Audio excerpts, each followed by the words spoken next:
हरिओम. लाओत्सेचा ताओबोध योगदास श्री जयगणेश जोशी यांचे प्रवचन. लष्करी कारवाईचे अश्रू. जो हिंसा करतो तो स्वतःची शक्ती वाया घालवतो. ज्याची हिंसा होते तो सुटतो आणि हा मात्र कमजोर होऊन मूढावस्थेत मरणपंथाला लागतो. सिकंदर जग जिंकायला निघाला, परंतु त्याला भारतामधूनच परत निघावे लागले.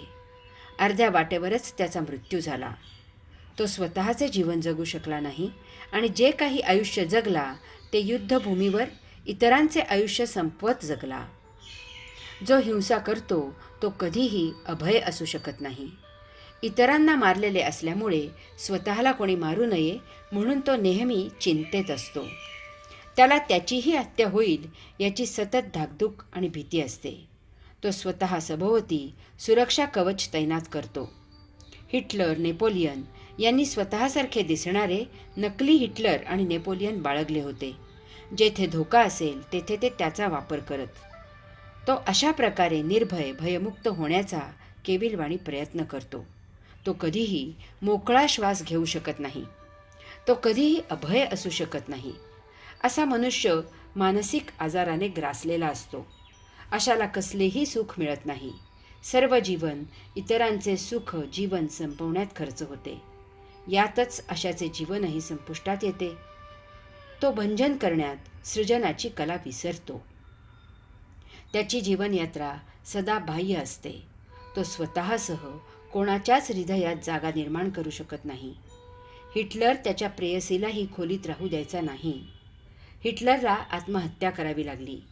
जो दुसऱ्याचा आनंद नष्ट करतो त्याचा आनंदही आपोआप नष्ट होतो. लाओत्से सांगतो की यास्तव समंजस सेनापती त्याच्या लष्करी कारवाईचा हेतू सफल झाल्यावर तेथेच थांबतो. तो कधीही लष्कराच्या जोरावर विसंबून राहत नाही. तो त्याचा हेतू सफल झाला तरी त्याची प्रतिष्ठा करत नाही. तो त्याचा हेतू सफल झाला तरी त्याची बढाई मारत नाही. तो त्याचा हेतू सफल झाला तरी त्याचा गर्व करत नाही. एक चांगला लष्कर प्रमुख दुष्टांचे पारिपत्य करण्या इतपतच लष्करी कारवाई करतो. विध्वंसकांचा बंदोबस्त करून झाला की तो तेथून दूर होतो. तो दुष्टांना त्यांच्या निंद्य कृत्यापासून परावृत्त होण्याचे आवाहन करतो. त्यांनी ऐकले नाही तर अत्यंत नाईलाजाने तो त्यांच्याशी मर्यादित लढाई करतो. दुष्टांचा बंदोबस्त करून झाला की तो लढाई थांबवतो. दुसऱ्याने चढाई केली म्हणून तो त्यांच्या प्रदेशावर चढाई करत नाही. त्याचा लष्करी कारवाईवर मर्यादितच विश्वास असतो. लढाईत शत्रूचा पराभव झाला तरी तो त्याची बढाई ऐकवत नाही की फुशारकी मारत नाही. एक समंजस लष्कर प्रमुखाला माहीत असते की दुष्टांचा पराभव झाला की त्यांना निश्चितच अश्रू गाळावे लागतात. परंतु त्याला पुढे जास्त महत्त्वाचे समजते की ह्यासाठी आपणही सृजनाची शक्ती भंजनासाठी वापरलेली आहे. त्यामुळे आपलीही सृजनाची शक्ती कमी झाली आहे. ती वेळीच पुन्हा निर्माण केली नाही तर आपल्यालाही अश्रू गाळण्याची वेळ येणार आहे. लष्कर हा नाईलाज.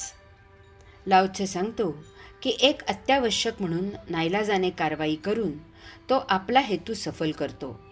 तो आपला हेतू सफल करतो परंतु तरीही कधीही हिंसेला प्रोत्साहन देत नाही.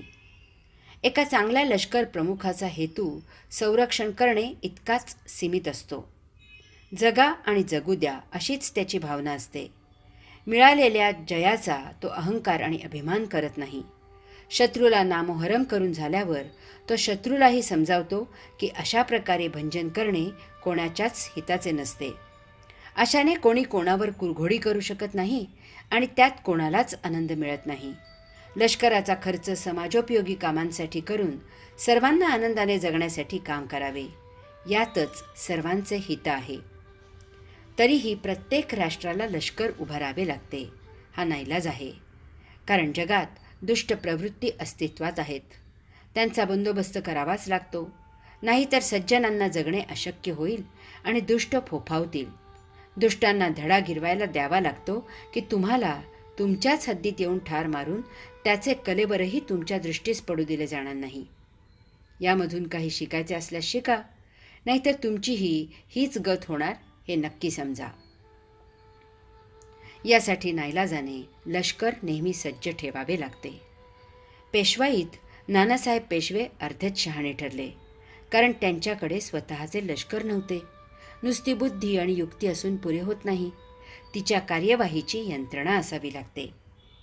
मग तुम्ही शिशुपालाला सांगू शकता की तुझे 100 अपराध झाले आहेत आणि आता आमचा नाईलाज आहे. त्यासाठी सुदर्शन चक्र सज्ज असावे लागते. त्यासाठी वेळप्रसंगी आम्ही सुदर्शन चक्र फेकतो, हेही सोदाहरण दाखवून द्यावे लागते. तरच त्या सांगण्याला महत्त्व येते आणि किंमत दिली जाते. याचबरोबर जगात सृजनाचा महिमा प्रोत्साहित करावा लागतो. लोकांना त्याचा दिलासा मिळणे महत्त्वाचे असते. अहिंसेचाच पुरस्कार करावा आणि तो पाळावाही. परंतु जेथे नाईलाज होतो, जेथे अहिंसकाची हिंसा केली जाते, जेथे अहिंसकाचे संरक्षण करण्याची ताकद अहिंसकांना प्रत्यक्ष दाखवून द्यावी लागते आणि त्यांनी ती दाखवावीही. कोणालाही कधीही चुकूनसुद्धा इजा करू नये. परंतु कोणी जर एका गालावर थप्पड मारली तर त्याचे दोन्ही गाल फोडून काढावेत. इतकेच नव्हे तर तो पुन्हा कोणाच्या वाटेला जाऊ नये इतकी जरब जन्मभराची अद्दल त्याला घडवावी. म्हणजे आपल्या हातात सुदर्शन चक्र आहे, त्याचा बहुमान राखला जाईल. कोणी कोणाच्या वाटेला जाणार नाही. भगवद्गीतेची शिकवण एक महाअद्भुत आणि महाविलक्षण आहे.